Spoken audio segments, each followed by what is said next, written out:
पीछे हो गए, पीछे जी।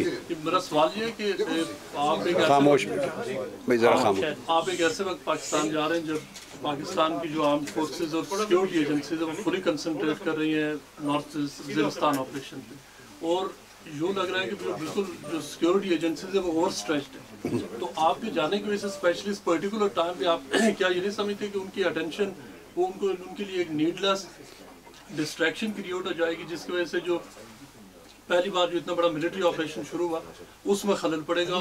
दूसरा ये कि जब आप कह रहे हैं कि आप इदारों से और स्पेशली गवर्नमेंट से तावन नहीं कर रहे, मुख्तलिफ इदारों में भी इंक्लूडिंग जुडिशरी आपने अपना वो डिस्ट्रस्ट शो किया, तो इन अभी ये क्या एक सिविल डिसओबीडियंस की कॉल नहीं है? देखिए, आपका जहाँ तक पहला सवाल है, ये जो जिन आर्म्ड फोर्सेस की आपने बात की कि वो ऑपरेशन में हैं, मैं तो उनको उस ऑपरेशन में सपोर्ट करने जा रहा हूँ, वो भी मेरे एजेंडे का एक मेजर हिस्सा है। इस ऑपरेशन में मैंने उनको मॉरल सपोर्ट दी है, थियोलॉजिकल सपोर्ट दी है, एकेडमिक सपोर्ट दी है और एक बड़ी पॉलिटिकल सपोर्ट दी है, और सबसे ज़्यादा पाकिस्तान में डट कर खुले तरीके से सपोर्ट हमने दी है। लिहाजा मेरे जाने से उनको सपोर्ट तक़वियत में इजाफ़ा होगा, क्योंकि ये मेरे इस जाने के मकासद में शामिल है कि मैं पाकिस्तान में रहकर उनको और बैकअप करूं और सपोर्ट दूं। नंबर 2, डाइवर्ट इसलिए नहीं होगी कि उनकी कुव्वत कोई 2-4 थाने के अफराद जितनी नहीं होती। वो मुल्कों की हिफाजत करते हैं और बड़ी बड़ी मुल्कों के साथ वो जंग लड़ते हैं। वो ऑपरेशन हो रहा है, वहाँ जितने डिवीजन्स उनको दरकार हैं वो डेफिनेटली कर रहे होंगे, और वो बहुत बड़ा उनके पास स्किल और प्रोफेशनलिज्म है। वो ये नहीं कि अगर एक जगह ऑपरेशन कर रहे हैं और खुदा ना खास्ता किसी और जगह कुछ हो जाए तो उनके पास इतनी ताकत नहीं रहती कि देखभाल सकें। नहीं, इससे तवज्जो डाइवर्ट नहीं होगी। उनकी कैपेबिलिटी बहुत ज़्यादा है और अल्लाह ताला और ज़्यादा करे, और मेरे जाने से उनको तक़वियत पहुँचेगी, कमज़ोर नहीं होगा। क्योंकि वहाँ तो बहुत सारी जमातें ऑपरेशन होने के बाद भी दबे लफ्ज़ों में, अब जो कर कुछ नहीं सकती, वो फिर भी कुछ और बयानात देती रहती हैं। तो मैं बड़ी वजाहत और सराहत के साथ कंटिन्यूसली इस सपोर्ट को जारी रखूँगा, और जवानों को ये कह कर कि आप जो कर रहे हैं वो दीनी शरी फरीज़ा है, तो उनको मैं एम्बिग्विटी से बचा के उनको मैं क्लैरिटी के साथ इस जिहाद में शरीक रखने में होने में मुमिद रहूँगा।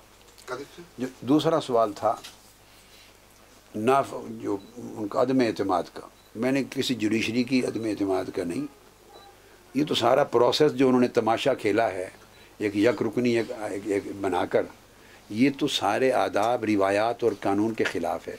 अभी आपको मालूम है, कल की बात है, हमारे मुल्क के एक नामवर सियाफ़ी हामिद मीर साहब हैं जियो से, उनका इक़दाम कत्लों पर हुआ। कत्ल नहीं हुए, कत्ल करने की कोशिश की गई, ज़ख्मी हुए। उनके ऊपर क्या एक्शन हुआ? सुप्रीम कोर्ट के 3 जजेस का जुडिशल कमीशन बना है। ISI, IB और MI जैसी कौमी इदारों पर मुश्तमिल तफ्तीशी इन्वेस्टिगेशन कमेटी बनी है, और इस पाए पर एक सहाफ़ी है नामवर। इस पाए की कमेटियाँ और इस पाए के कमीशन बनते हैं। यहाँ निहत्थी इंसानियत पर क़यामत बीत गई है, 125 आदमी गोलियों से छलनी हो गए हैं, और वहाँ मालूम नहीं है अभी तक कि मारा किसने है। वो स्टिल प्रोसेस जारी है तफ्तीशात का। यहाँ तो सारी दुनिया को आपने दिखा दिया है कि स्टेट ने मारा है, पुलिस के हज़ारों एहलकारों ने सीधी गोलियां चलाई हैं, आप हर रोज़ दिखा रहे हैं मंजर। तो ऐसी सूरत में एक रुकनी कमीशन बनाना पंजाब का, और ये मान कर, वजह ये है जो अदम एतमाद, ये मान कर कि मासूम लोग मारे गए और बेगुनाह लोगों पर जुल्म हुआ है। जब एक ज़िले का चीफ़ एग्जेक्टिव ये ख़ुद ऐलान कर रहा है, तो मेरा सवाल है फिर उन्होंने वो रियासती और हुकूमती FIR को ख़त्म किया है?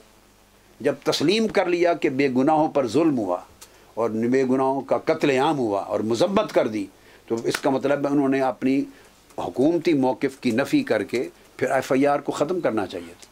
उन तमाम IG से लेके नीचे तक किसी को बरतरफ किया है? जिन्होंने जुल्म किसने किया? मलाइका ने आके किया है। जब वो जुल्म कह रहे हैं तो जालिम कौन है उनके नज़दीक? अपने आप को तो अभी नहीं करार दे रहा है, वो तो हकीकत में जालिम तो वो हैं, मगर वो जो जुल्म कह रहे हैं कि जुल्म हुआ है और कत्लेआम हुआ है, वो किसने किया है? वो तो TV। आज के दौर में किसी कमीशन की ज़रूरत शहादतों के लिए नहीं है। शहादतें मोर देन अनफ हैं। पहला वक्त था जब शहादतें नहीं होती थी, 15 घंटे शहादतें आपने दे दी हैं इलेक्ट्रॉनिक मीडिया ने, तो क्या एक्शन लिया है किसी के ख़िलाफ़? तो इसलिए एतमाद किया है कि ये सारा जो प्रोसेस है उस प्रोसेस में कोई शफाफियत नहीं है। और जितने दर्जे का जुल्म हुआ है उस सतह का इंक्वायरी कमीशन ही बना, वो नॉट लेस देन से रुकनी कमीशन जुडिशल सुप्रीम कोर्ट का, और इंक्वायरी मैंने बता दी आपको कि उस सतह की, उससे कम हो नहीं सकता था। और सब तीसरी चीज़, इन सब का मुस्ताफ़ी होना ज़रूरी है। आप बरतानिया में रहते हैं, जमहूरी मुल्कों में रहते हैं, इस तरह का कोई वाक़या, एक कश्ती डूबी है जिसमें हुकूमत का क्या लेना देना है, उससे उन्होंने नाअहलियत अपने ऊपर तसव्वुर लिया और प्राइम मिनिस्टर रिज़ाइन हो जाते। ट्रेन के हादसे होते हैं, लोग मर जाते हैं तो हुकूमतें प्राइम मिनिस्टर रिज़ाइन कर देता है। कई वाक़यात छोटे ऐसे हो जाते हैं तो कैनेडियन प्राइम मिनिस्टर रिज़ाइन करते हैं। इतना बड़ा जुल्म और क़यामत, और वो रिज़ाइन करने को तैयार नहीं है। आप रिज़ाइन करें थोड़े वक्त के लिए, 2/3 अक्सरियत है, रिज़ाइन करने से हुकूमत नहीं जा रही है आपकी, आप अपने नए बंदों को लगा दें और ये शफाफियत का इज़हार करें कि हम जितने हमारे ऊपर इल्ज़ाम आए हैं, हम फॉर सेक ऑफ जस्टिस इतने अरसे के लिए हम स्टेप डाउन करते हैं, रिज़ाइन करते हैं। और जुडिशल कमीशन सुप्रीम कोर्ट का और वो इंक्वायरी कमेटी जिसका मुतालबा हमने किया, वो जब फैसला सुना देंगे और अगर हम बेगुनाह हो गए तो दोबारा रिज्यूम कर लें पोजीशन। सादा सी बात।